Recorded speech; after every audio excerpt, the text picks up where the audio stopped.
Hey y'all, welcome back to Right at the Wire. Well, it's Haskell Preview Day at Monmouth Park, and it's an all-stakes pick four, so let's dive into it. The first leg of the all-stakes pick four is the 10th at Monmouth, and it's the Pegasus Stakes. It's ungraded for 3-year-olds, and it's run on the dirt at 1.1 miles. And judging by the way the track has been playing, early speed is at a paramount as far as the way you want to run in this race. So horses up near the lead are going to have a bit of an advantage over late runners, and that's just the way the track's been running lately. Number one is Classic Catch, and it's trained by Todd Pletcher. You got the leading rider, Paco Lopez, aboard. This one's sort of in a holding pattern, I think. Really hasn't progressed going into the 3-year-old year. Has made a little bit of progress. The War Memorial, I guess, was okay. That turned out to be an okay race, not a great one. But followed it up with the Peter Pan, which was a one-turn race, and it should have been a little more beneficial, and really didn't do a whole lot of running. He really didn't get involved, kind of an uneventful fourth. So I don't know that I like this one, particularly with his running style, which is off the pace. He'll be running late. Maybe Paco will try to get him a little more engaged, but I don't see any progression here or anything to get really excited about, maybe underneath. Number two is Moreau. He's trained by Andrew McKeever, and this one just broke the maiden at a one-turn mile at Churchill Downs, and it was an okay effort, but this is a big step up into stakes company, coming off the maiden, and he's by Speightstown. Speightstown gets sprinters for the most part. Occasionally they can stretch out. He does have Tappet underneath, but you do have to wonder about it a little bit because this would be the first time around 2 turns. He did break his maiden against Older. I guess you can view that as a positive, but I'm a little skittish about using this one. Number 3 is No Confession, and this one's a hard knocker. I watched him at Parks over the winter, and it took him a while to break his maiden, but he was always in the mix and always fighting on, and finally did it. And he's come out against winners, and you see his first 2 efforts there were both victories, until he went to the Long Branch, and then he kind of hit the wall a little bit coming off the layoff.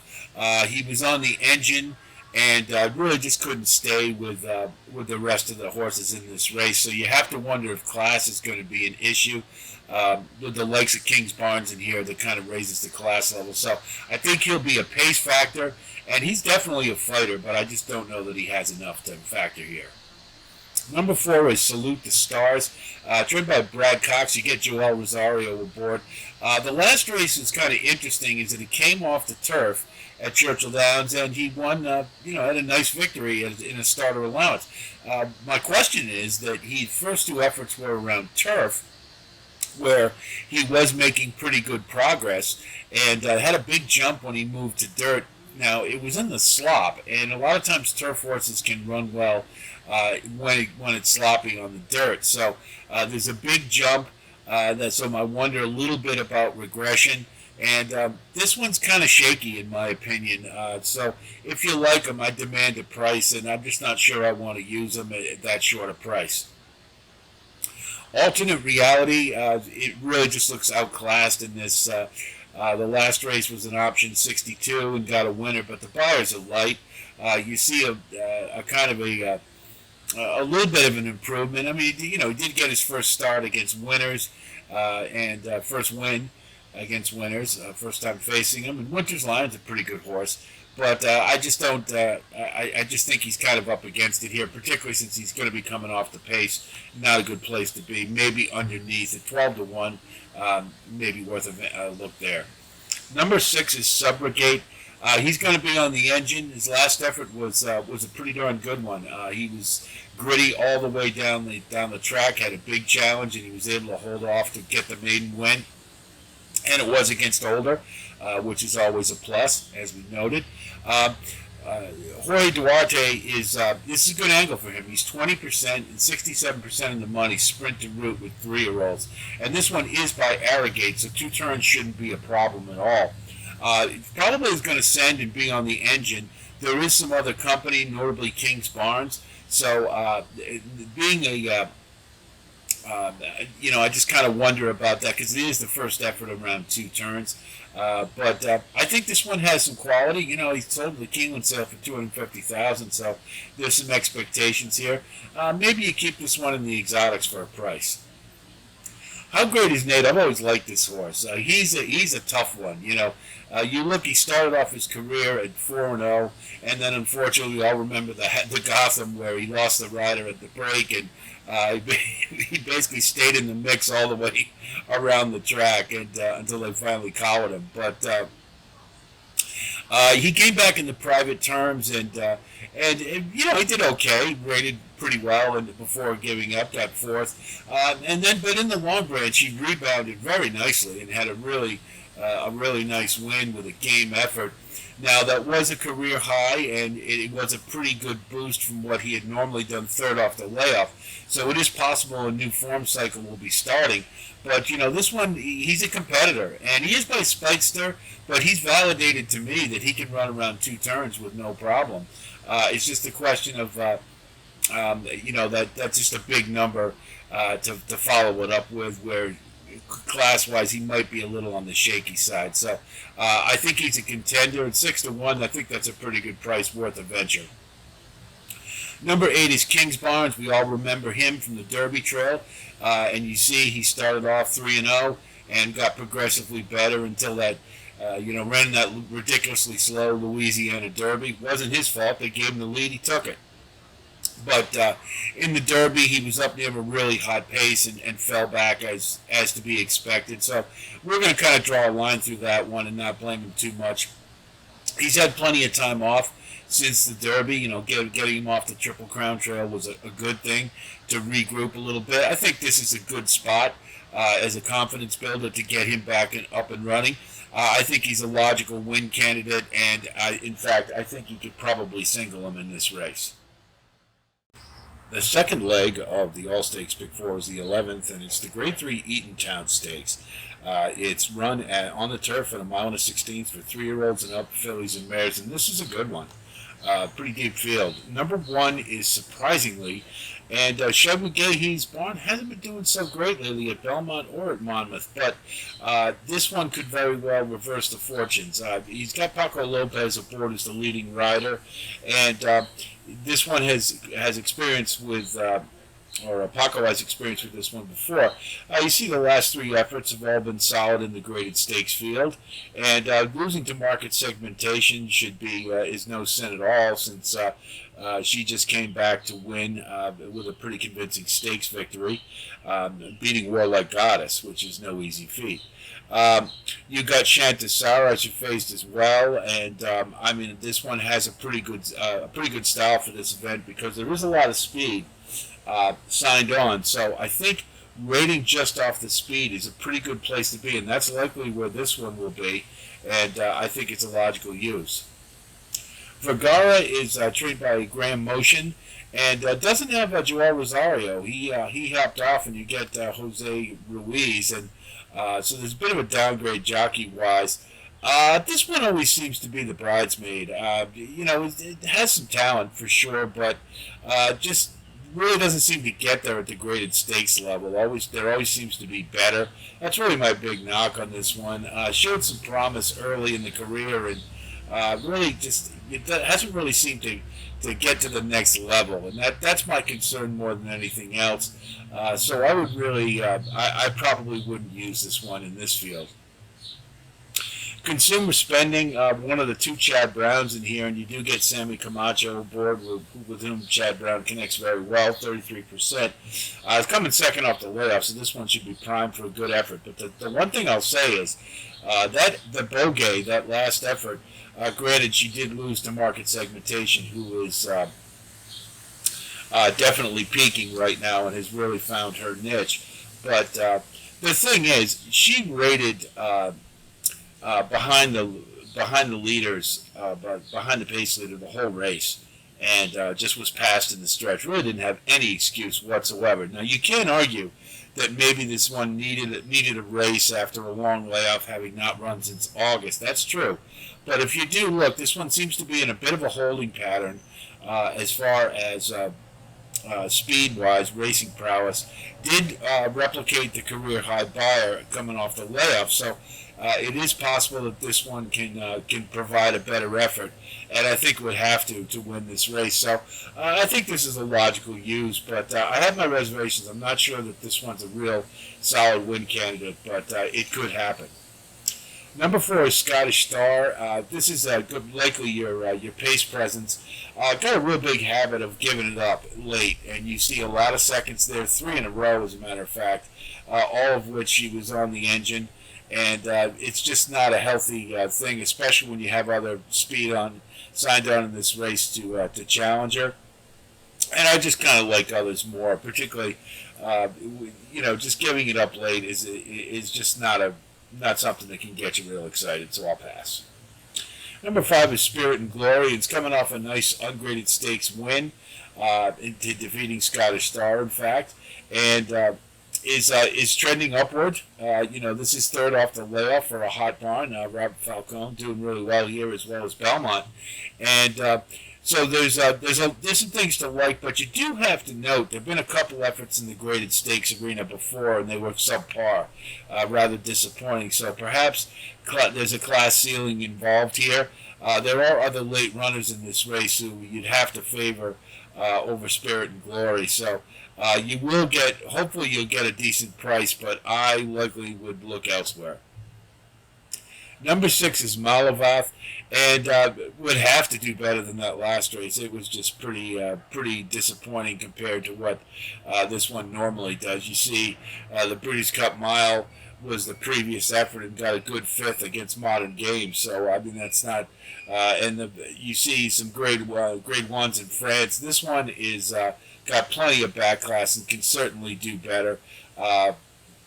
Has been improving since the Breeders' Cup Juvenile Fillies Turf back at Del Mar a couple of years ago. So I think this horse just really needed a race more than anything else. Evie Jets got on the lead, and even White Beam, who's a pretty good horse, who won the next time out, couldn't get to her. So it was a small field. So we could draw a line through that one, I think. And with a little more freshening, I think this one will be ready to run. Christophe Clement's not going to let a horse wallow in mediocrity. So I expect a really solid effort, and I think you have to use. Katie's a Lady is another one who want to be on the lead. And really the issue is class more than anything else. The last race did merit the career high buyer, but it's not near good enough. And there's other pace in this race, so I would pass. Number 8 is Gina Romantica, the other Chad Brown, and is making her 4-year-old debut and had a pretty nice 3-year-old campaign, you'd have to say. Won the QE2 Cup in a pretty good Grade 1 effort. And the race before that, though, came out very live. Faith in Humanity came back this year to win a stakes. And so this one's been in some good company and was clearly on the improve, and I think they just shut her down for the year. But I expect, Chad Brown, long layoffs, not a problem. Those are A-list connections. So I fully expect this one to fire out and would be a definite win candidate. Third leg of the late Big Four was the Grade 3 Salvatore Mile, and it's running a mile on the dirt for 3-year-olds and up. And it's a signature race. Now, the interesting thing to look at is the configuration. You'll note that this race pretty much starts on a turn, so the horses with inside speed will definitely have an advantage. Number 1 is Petulante.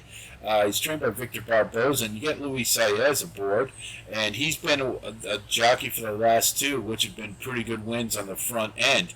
Now, this is a big step up in class, but this one has showed some steady improvement, and coming second off the layoff, I think that's a good spot, and has such a big advantage on the rail in this race. He should be able to get right on the engine, and then the question will be whether he's good enough, but I think he's worth a use at 9-2. Riding with Biden is a horse I've never been that fond of, to be honest. He's coming into this race, he's been off for quite some time, since January, and really the tab looks a little light to me in comparison to the layoff, so I just kind of wonder about that. His last race in the Pegasus was just a total dud, and he didn't do any running at all. Prior to that, He's been pretty good at the grade 3 ungraded stakes level, so I suppose he's a class fit here. The question will be how well he comes off the bench. You do see one prior effort on his lines where he registered a third, but he did get on the lead and then just sort of fell back a little bit. Kind of go either way with this one. I'm just not sure he's got the top end to win this. I think probably he's a little better longer, and I'd probably use him under if I used him at all. Empty Tomb, trained by Bob Falcone, who's having a really good meet. He's red hot, 40% right now, and you see 11 out of 15 in the money. So everything he's touching is turning to gold. He's got Sammy Camacho aboard, and he's been clicking with him pretty well. Camacho's having a really good meet. The thing about this one is he's a need to lead type, and does have Petulante to the inside of him. I'm not sure of his ability to rate at all. Excuse me. He's got one start at Delaware Park where he did rate a little bit to get the win coming off the bench. But his best game is being on the lead where he can control the race, and I'm just not sure he's going to get it here because there is other speed worked in this race. And the other thing is that the class hikes he's had when he won the Kelso and the Pegasus didn't work out at all. So I do wonder if maybe they're overreaching a little bit with this one. If you were going to use, I would probably put this one underneath, and I'm just not sure he can hold off everybody else. Far More Power is a hard knocker. He's got 12 out of his 14 starts. He's been in the money, so this one is a fighter. The one thing you got to note, though, is that the last 3 races have resulted in declining buyer speed figures, and in particular, the disturbing thing is his last race was coming off the bench where he should have been freshened up and raring to go in a weaker field, and he still wasn't able to fire, and he was the chalk that day. So he did have, he stumbled at the start. You can, kind of. You can give him a little bit of an excuse there, but the fact of the matter is that he should have won that race, and he didn't. So he's not coming into this race in the greatest of form, but is he capable of getting under? Perhaps, but I think that would be the limit. I'd probably toss. Bourbon Calling is another one that's not coming into the race in the greatest of shape. The Westchester was a dud, and that was at the grade 3 level. And you note the prior efforts were all at the optional claiming and claiming allowance level. So this is another step up in class. Now, he's shown some really nice efforts, and prior to the Westchester, he was in really good form, and he was rounding into shape. You got to wonder, though, at 7 years old, getting his career buyer, that maybe the Westchester was more of a bounce than anything else. Regardless, I think if he comes up, if he can rate a little bit, that might be a pretty good place to be. And I'm not willing to totally throw him out, but I think underneath is probably more likely. Number 6 is Octane, another one who's going to want to be up on the engine. And this one is in Florida, has been a real hard knocker and has factored pretty well. You see, you go 4 back to the Fred Hooper, who finished a good second, 2 endorsed. In Florida, he's been pretty good. Now, the question is, can he transfer that outside of the Sunshine State? He's a hard knocker. I think he can rate. I don't think he necessarily has to have the lead. He's coming into the race in pretty decent form. It's a bit of a class jump, but he's proven he can handle it. So maybe you use this one under, and if you really like him, at 10-1, he's not a bad use for a win. Number 7 is Trademark, and boy, I like this horse at the end of his 3-year-old campaign. I thought we were going to really look forward to some special efforts at 4, and they just haven't happened. His last 3 starts in particular have really not been very good at all. And to move him back up into class, I just don't see it, so I'm going to have to pass. Number 8 is Nimitz Class, and it's hard not to like this horse. He's going for 6 wins in a row, and he's proven at the ungraded stakes level in any event that he's a hard knocker, and he's pretty tough to beat. You see, He's 11 out of 16 in the money, and he looks like a horse who needs the lead, but he really doesn't. He can rate. He's won a couple where he's come from off the pace, and I think that would be the best place for him to be here. If he can just rate off the leaders, I think he's got a really good chance because he does have a speed edge, and at 4 years old, there's a lot more tread left on the tires, and I think this one is a logical win candidate. Number 9 is Notorious, trained by Chad Brown, and this one's coming off a long layoff, making his 4-year-old debut. Bit of an ask, I'd say, if to come right into the graded stakes waters. But this one showed some talent last year. They even felt enough or thought enough about him to put him in the Travers, where he was no match for the field. But he's definitely got some ability. And the Perryville is the one that kind of really bothers me. Is that I would have liked to have seen him do a little better than he did instead of just a clunk up fourth, and really he was just kind of sort of hanging in there and just sort of got fourth by default. It was a pretty good field, obviously. Goodnight, Hoist of Gold, Beat Off, those are all good horses. But this is a pretty big step up, I think. Chad Brown is great off layoffs. His barn's clicking at 39% here. It's kind of hard to knock. I think you have to use. I think he's more underneath, but he could very well be a win candidate. Number 10 is Barbaric, and this one just hasn't, he just hasn't ever gotten any better. He had that.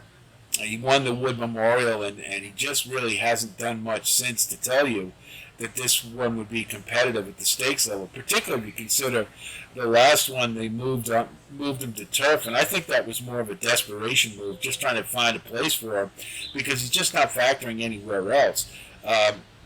Since he's gone into against older, he really hasn't been a factor, even at the ungraded stakes level. So, and I think the fact that Todd Pletcher's using Jose Ferrer, not one of his regular jockeys, I think it kind of gives the idea that his hopes aren't terribly high, so I'll pass.